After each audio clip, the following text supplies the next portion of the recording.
আমরা আপনাদেরকে একটা দৃশ্য দেখাচ্ছি। থাইল্যান্ডে যেরকম আপনার বিভিন্ন নারীরা অথবা মেয়েরা বিভিন্ন পণ্য নিয়ে রাস্তার আশেপাশে বসে থাকে ক্রেতাকে আকর্ষণ করার জন্য।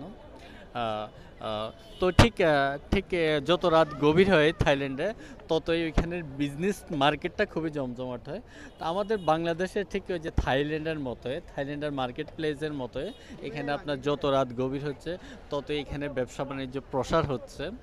আর বিভিন্ন আমাদের ওই যে বোনেরা বা মহিলারা, মেয়েরা বিভিন্ন পণ্য নিয়ে যার যার মতো কেউ পিঠা সামগ্রী, কেউ কসমেটিক সামগ্রী, কেউ আইসক্রিম সামগ্রী, এই যে আপনার গাড়িতে করে কাস্টমারকে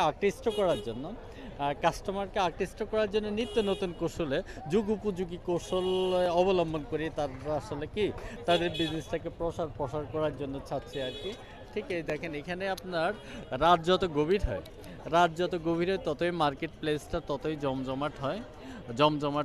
এই যে বিভিন্ন গাড়ি দিয়ে বিভিন্ন বিভিন্ন সুকৌশল, নিত্য নতুন সুকৌশলে ওনারা ওনাদের মার্কেট প্লেসটা জমানোর জন্য এবং কাস্টমারকে আকৃষ্ট করার জন্য সেভাবে মার্কেট প্লেসটা দাঁড় করাইছে এবং সেভাবে এখানে আপনার যত রাত গভীর হচ্ছে ততই জমজমাট হচ্ছে।